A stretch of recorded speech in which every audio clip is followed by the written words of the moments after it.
میرے دوستو، آج کی یہ ویڈیو بہت خاص ہے جس میں آپ کو بہت ساری چیزیں جاننے کو ملے گی، لہٰذا ہمیں امید ہے کہ آپ پوری ویڈیو ضرور دیکھیں گے۔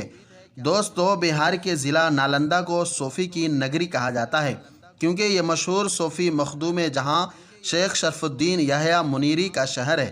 نالندہ بہار کے موجودہ وزیر اعلیٰ نتیش کمار کا آبائی وطن بھی ہے۔ اسی شہر میں صوفی مخدوم جہاں شیخ شرف الدین احمد ان کی ایک درگاہ ہے جہاں ہندو اور مسلمان دونوں عقیدت و احترام سے جاتے ہیں۔ نالندہ شہر کی ایک اور خصوصیت ہے، یہی وہ تاریخی شہر جہاں کسی زمانہ میں نالندہ یونیورسٹی قائم تھی جو کہ عالمی سطح پر علم کا مرکز تھا۔ ہندو مسلم اتحاد کی ایک انوکھی مثال نالندہ ضلع کے گاؤں ماڈی میں دیکھنے کو مل رہی ہے۔ یہ گاؤں ریاست بہار کے دارالحکومت پٹنہ سے 66 کلومیٹر کے فاصلے پر واقع ہے۔ خیال رہے کہ پہلے ماڈی گاؤں کو منڈی کہا جاتا تھا۔ یہاں ایک مسجد ہے جس کی دیکھ بھال ایک ہندو خاندان برسوں سے کرتا آ رہا ہے۔ بتایا جاتا ہے کہ 200 سال قدیم مسجد اب بھی گاؤں کا ورثہ بنی ہوئی ہے۔ کہا جاتا ہے کہ فسادات کی وجہ سے مسلمان اس گاؤں سے بھاگ گئے تھے۔ ان کی نشانی یہاں کی ایک مسجد ہے، جبکہ اس گاؤں میں مسلمانوں کا ایک بھی مکان نہیں ہے۔ اب چونکہ گاؤں میں مسلمان نہیں ہے، اس لیے اس گاؤں کے ہندو بھائیوں نے مسجد کی دیکھ بھال کی ذمہ داری اٹھائی ہے۔ یہاں نماز تو نہیں ہوتی ہے، لیکن یہاں پانچوں وقت اذان دی جاتی ہے۔ یہاں ہندو آباد ہے، انہیں اذان پڑھنا نہیں آتی، لیکن انہوں نے ریکارڈنگ کے ذریعے اذان دینا شروع کیا ہے۔ جب نماز یا اذان کا وقت ہوتا ہے، ریکارڈنگ بجا دی جاتی ہے۔ یہاں ہندو سماج کے لوگ صبح و شام مسجد کی صفائی کرتے ہیں۔ مسجد میں بھی ہر سال عید کے دن پینٹ کیا جاتا ہے۔ میرے دوستو، بہار شریف کے متعدد لوگوں کا کہنا ہے کہ اس مسجد کی تاریخ 200 سال قدیم ہے، یعنی 200 سال پہلے اس مسجد کی تعمیر کیا گیا تھا۔ سن 1981 سے پہلے ماڈی گاؤں میں اقلیت اور اکثریت طبقہ کے افراد ایک ساتھ رہتے تھے، یعنی یہاں ہندو مسلم سب مل کر کے رہتے تھے۔ لیکن 1981 میں ہونے والے فرقہ وارانہ فسادات کے بعد اس گاؤں میں بسنے والے سبھی مسلمان شہر کو چھوڑ کر چلے گئے۔ مقامی لوگوں کا کہنا ہے کہ گاؤں میں مندر ہونے کے باوجود یہاں ہندو سماج کے لوگ اس مسجد کو گاؤں کا انمول ورثہ سمجھتے ہیں۔ اس گاؤں کی تاریخ کے بارے میں مقامی لوگوں کا کہنا ہے کہ کسی زمانہ میں ایک بزرگ حضرت اسماعیل ہوا کرتے تھے۔ ان کے عہد میں یہ گاؤں بہت خوشحال تھا۔ حضرت اسماعیل کے انتقال کے بعد لوگوں نے ان کا مزار یہاں بنایا۔ آج بھی ان کا مزار یہاں قائم ہے۔ سبھی لوگ اس مزار کے سامنے آتے ہیں اور عقیدت و احترام کے ساتھ سر جھکاتے ہیں۔ یہاں رہنے والے دیہاتیوں کا مسجد کے تئیں گہرا اعتماد ہے۔ کسی بھی اچھے کام کے آغاز سے پہلے یہاں کے باشندے، یہاں کے رہنے والے لوگ مسجد کی زیارت کرنا ضروری سمجھتے ہیں۔ گاؤں میں یہ روایت برسوں سے چلی آ رہی ہے۔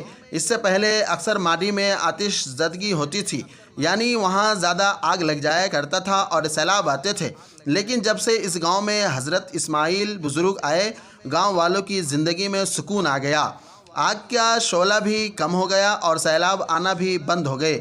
آج صورتحال یہ ہے کہ جب بھی گاؤں میں کسی خاندان کو کوئی مصیبت پیش آتی ہے، وہ مزار پر آ کر دعا کرتے ہیں۔ ماڈی گاؤں کی مسجد کو ہندوؤں نے آباد کر رکھا ہے۔ اگرچہ یہاں سے مسلمان چلے گئے، تاہم ہندوؤں نے مسجد کو ہر حال میں باقی رکھا۔ میرے دوستو، یہ مسجد ہندو مسلم اتحاد کی بہترین مثال ہے۔ اس سے اچھی مثال آج کے وقت میں ہمارے ہندوستان میں نہیں مل سکتا۔ میرے دینی بھائیوں، یقیناً تمام تعریفیں اللہ کے لیے ہے۔ ہم اس کی تعریف بیان کرتے ہیں، اسی سے مدد کے طلبگار ہیں اور اپنے گناہوں کی بخشش بھی مانگتے ہیں۔ نفسانی و برے اعمال کے شر سے اسی کی پناہ چاہتے ہیں۔ جسے اللہ تعالی ہدایت عنایت کر دے، اسے کوئی بھی گمراہ نہیں کر سکتا، اور جسے وہ گمراہ کر دے، اس کا کوئی بھی رہنما نہیں بن سکتا۔ میں گواہی دیتا ہوں کہ اللہ کے سوا کوئی معبود برحق نہیں، وہ تنہا ہے، اس کا کوئی شریک نہیں، اور میں یہ بھی گواہی دیتا ہوں کہ محمد صلی اللہ علیہ وسلم اللہ کے بندے اور اس کے رسول ہے۔ اللہ تعالیٰ آپ پر، آپ کی آل و اولاد پر اور صحابہ کرام پر ڈھیروں درود و سلامتی نازل فرمائے۔ میرے دوستو، چلتے چلتے آپ مسجد کی تعمیر اور ان کی صفائی ستھرائی کے متعلق حدیث مبارکہ میں کیا ثواب آیا ہے وہ بھی سنتے چلیے۔ مساجد کی تعمیرات، ان کی صفائی ستھرائی، ان کی آبادی شادابی اور ان کی طرف پیدل چل کر جانے کا بہت زیادہ ثواب قرآن مجید اور احادیث مبارکہ میں وارد ہوا ہے۔ چنانچہ حضرت عثمان بن عفان رضی اللہ عنہ فرماتے ہیں کہ میں نے رسول اللہ صلی اللہ علیہ وسلم کو یہ فرماتے ہوئے سنا کہ جو شخص اللہ تعالیٰ کی رضا و خوشنودی حاصل کرنے کے لیے مسجد بناتا ہے تو اللہ تعالیٰ بھی اس شخص کے لیے اس جیسا گھر جنت میں تیار فرماتے ہیں۔ ایک اور حدیث میں آتا ہے، نبی پاک صلی اللہ علیہ وآلہ وسلم نے ارشاد فرمایا کہ جو شخص اللہ تعالیٰ کی رضا و خوشنودی حاصل کرنے کے لیے مسجد بناتا ہے تو اللہ تعالیٰ اس شخص کے لیے جنت میں اس سے بھی زیادہ وسیع گھر تیار فرماتے ہیں۔